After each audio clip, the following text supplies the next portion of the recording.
Good morning student.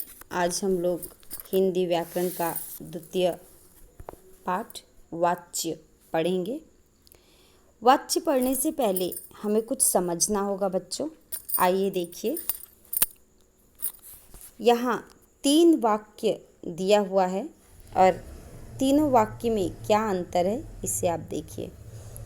किसान फसल उगाता है, छात्रों द्वारा सुलेख लिखा जाता है, मरीज से उठा नहीं जाता। इस वाक्य में क्रिया का विधान एक समान नहीं है। पहले वाक्य में प्रयुक्त क्रिया का विधान करता है, किसान के अनुसार कार्य हो रहा है। दूसरे में क्रिया के अनुसार है, क्रिया का प्रभाव कर्म पे पड़ रहा है जो सुलेख के अनुसार है। और अंतिम में क्रिया का विधान भाव के अनुसार हुआ है। अतः हम इस प्रकार से परिभाषित कर सकते हैं। तो वाच्य को हम कैसे परिभाषित करेंगे? क्रिया के जिस रूप से यह ज्ञात हो कि क्रिया का प्रयोग कर्ता के अनुसार है या कर्म के अनुसार है या भाव के अनुसार है, उसे हम वाच्य कहते हैं। वाच्य के कितने भेद हैं? वाच्य के 3 भेद हैं, कर्तृवाच्य, कर्मवाच्य और भाववाच्य। कर्तृवाच्य किसे कहते हैं? जिस वाक्य में कर्ता की प्रधानता होती है और क्रिया का विधान कर्ता के लिए वचन का अनुसार होता है, उसे हम कर्तृवाच्य कहते हैं।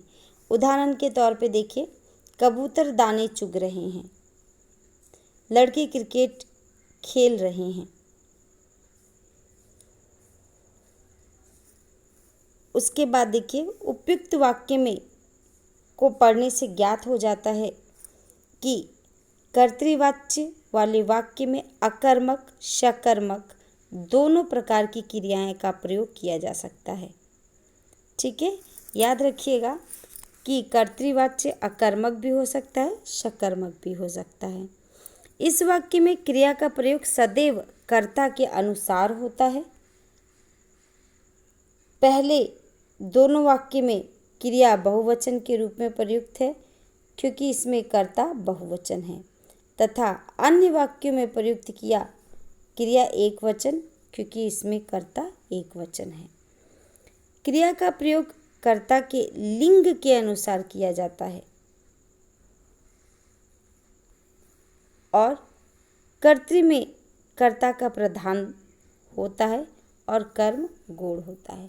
कर्तृवाच्य में कर्ता मुख्य और आप देखिए कर्म गौण होता है। गौण माने आश्रित। कर्मवाच्य किसे कहते हैं? जिस वाक्य में कर्म की प्रधानता होती है और क्रिया का विधान कर्म के लिए वचन के अनुसार होता है, उसे हम कर्मवाच्य कहते हैं। याद रखिएगा, कर्मवाच्य में हमेशा कर्म की प्रधानता होती है और क्रिया का प्रभाव कर्म पर पड़ता है। जैसे देखिए, राम के द्वारा रोटियां खाई जाती है। ठीक है, राम के द्वारा। मरीज से खाना नहीं खाया जाता है। कविता से चित्र नहीं बनाया जाता है। तो इसमें क्या है? के द्वारा और से का प्रयोग किया जाता है। उसके बाद देखिए, कर्मवाच्य को पहचानने का क्या तरीका है? कर्मवाच्य वाले वाक्य केवल सकर्मक क्रिया का ही प्रयोग होता है। याद रखिएगा बच्चों, कर्मवाच्य और भाववाच्य लगभग एक जैसा ही है, लेकिन हम कैसे पहचानेंगे कि ये कर्मवाच्य है या भाववाच्य हैं? तो इसके लिए हमें ये देखना होगा कि जो कर्मवाच्य है वो हमारा हमेशा सकर्मक क्रिया होता है। अब आपको लगेगा सकर्मक क्रिया किसे कहते हैं? तो सकर्मक और अकर्मक क्रिया का क्या परिभाषा है? जो जिसमें कर्म होता है उसे हम सकर्मक क्रिया कहते हैं और जिसमें कर्म नहीं होता उसे हम अकर्मक क्रिया कहते हैं।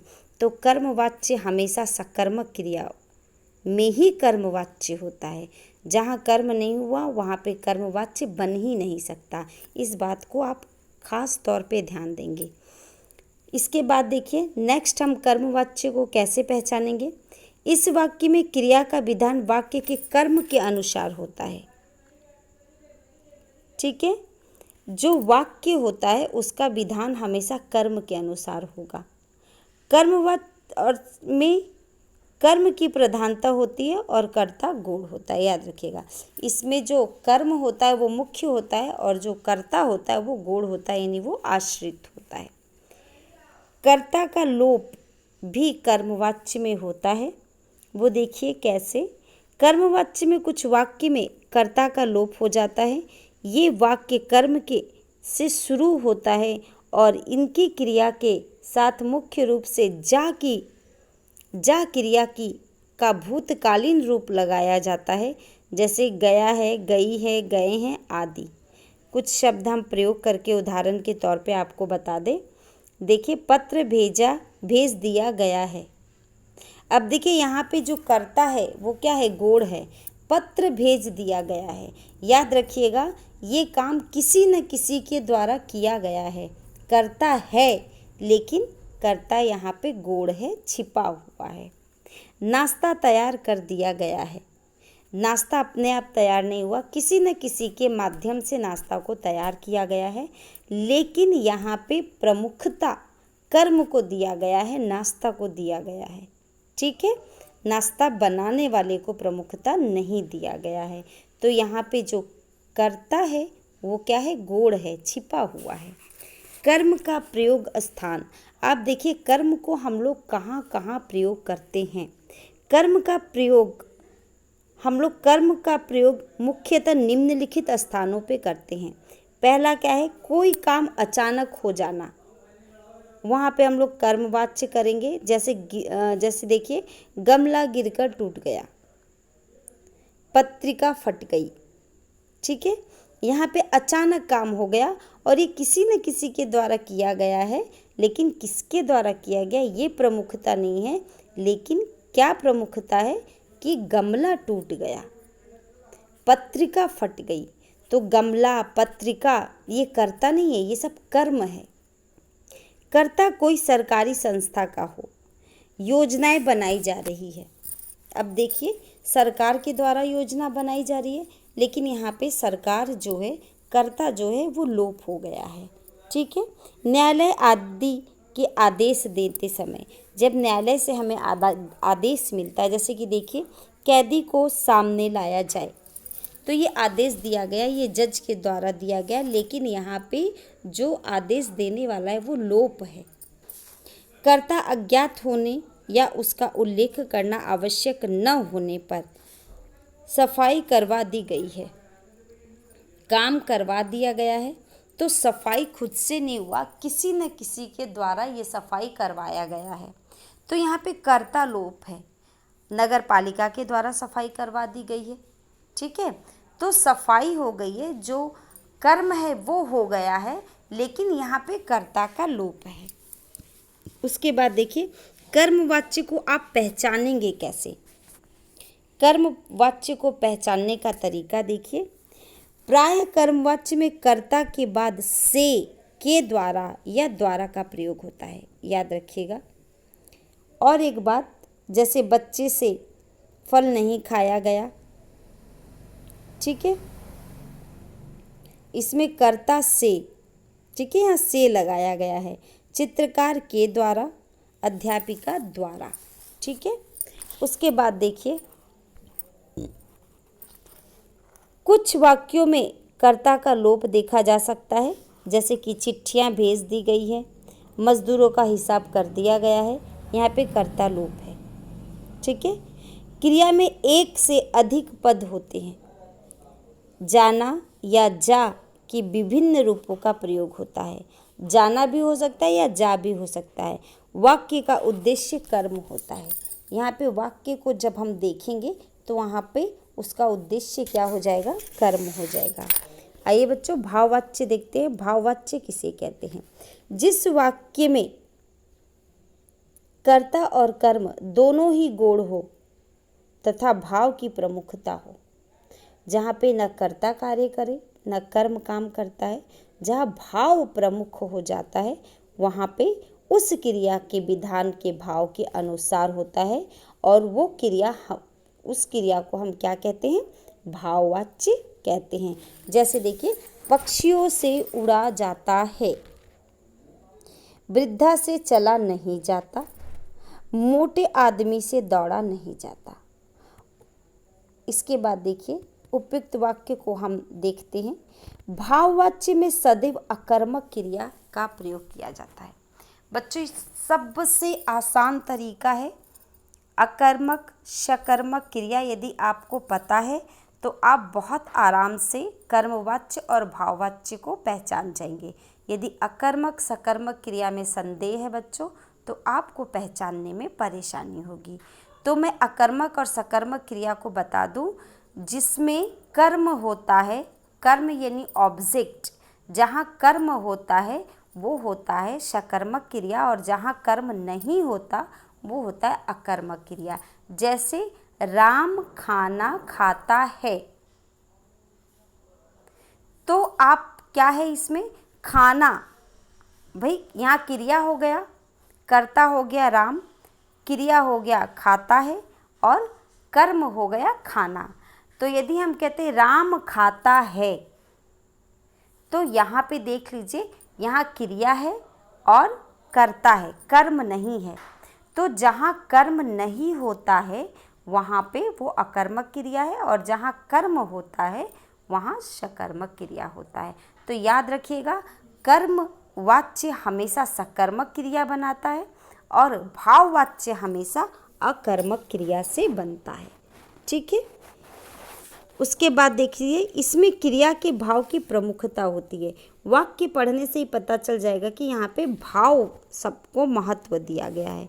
इसकी प्रयुक्त क्रिया एक वचन, अकर्मक, पुल्लिंग तथा अन्य पुरुष में होती है। याद रखिएगा, इसमें जो भी क्रिया प्रयोग किया जाता है वो सदैव एक वचन होगा, अकर्मक क्रिया होगा, पुल्लिंग होगा और अन्य पुरुष होगा। ये याद रखिएगा। अकर्मक क्रिया का कर्मवाच्य ही भाववाच्य होता है। इस वाक्य में विवशता, असमर्थता प्रकट करने के लिए नहीं का प्रयोग किया जाता है। अब देखिए बच्चों, कर्तृवाच्य से हम कर्मवाच्य में कैसे बदलेंगे। कर्तृवाच्य की मुख्य क्रिया को सामान्य भूतकाल में बदल देना चाहिए। सामान्य भूतकाल में आप बदलेंगे। कर्ता के साथ से के द्वारा जोड़ना चाहिए। क्रिया के बदले रूप के साथ जाना किया क्रिया का रूप लगाना चाहिए। कर्म के साथ यदि विभक्ति का प्रयोग हो तो उसे हटा देना चाहिए। जैसे देखिए, कवि कविताएं सुनाता है, ये कर्तृवाच्य है। अब हम कर्मवाच्य में बदलेंगे बच्चों, कवि द्वारा कविताएं सुनाई जाती है। अब देखिए, हम ने विभक्ति हटाएंगे। माली ने उद्यान में पौधे लगाया। अब देखिए, कर्ता ने, यहाँ ने का प्रयोग है, तो इस ने का लोप करना होगा कर्मवाच्य में। माली द्वारा उद्यान में पौधे लगाए गए। ठीक है बच्चों। अब इसके बाद देखिए आप कि कृतवाच्य से, कर्तृवाच्य से हम भाववाच्य में को किस तरह से बनाएंगे। कर्तृवाच्य को हम भाववाच्य में बनाते समय निम्नलिखित बातों का ध्यान रखेंगे। कर्ता के साथ से विभक्ति चिन्ह लगाना चाहिए। जब हम कृतवाच्य से भाववाच्य में बदलते हैं तो वहाँ पे हम से का प्रयोग करेंगे। क्रिया को एक वचन अन्य पुरुष में ही रखना होगा। क्रिया जो होगा वो हमारा एक वचन होगा और अन्य पुरुष में होगा। वो न प्रथम पुरुष होगा, न द्वितीय पुरुष होगा, मध्यम पुरुष होगा, वो उत्तम पुरुष भी नहीं होगा, मध्यम पुरुष भी नहीं होगा, वो सिर्फ और सिर्फ अन्य पुरुष में होगा। क्रिया का भूतकालीन रूप बनाकर काल के अनुसार जा क्रिया का रूप बनाना चाहिए या लगाना चाहिए। तो जैसे देखिए, माँ रो भी नहीं सकती, माँ से रोया भी नहीं जाता। ठीक है, देखिए इसमें क्या किए हमने, माँ से। ठीक है, अब देखिए क्रिया का अन्य पुरुष में रोया भी नहीं जाता। ठीक है, पक्षी कलरव करेंगे, पक्षियों द्वारा कलरव किया जाएगा। ये हमेशा एक वचन ही होगा। देखिए पक्षियों, पक्षियों क्या है, बहुवचन है, लेकिन क्रिया जाएगा, पक्षियों है तो जाएंगे होना चाहिए ना, लेकिन नहीं, ये हमेशा एक वचन ही होता है, तो ये क्या होगा, जाएगा। ठीक है बच्चों, उम्मीद करते हैं आपको ये पाठ समझ में आई होगी। धन्यवाद।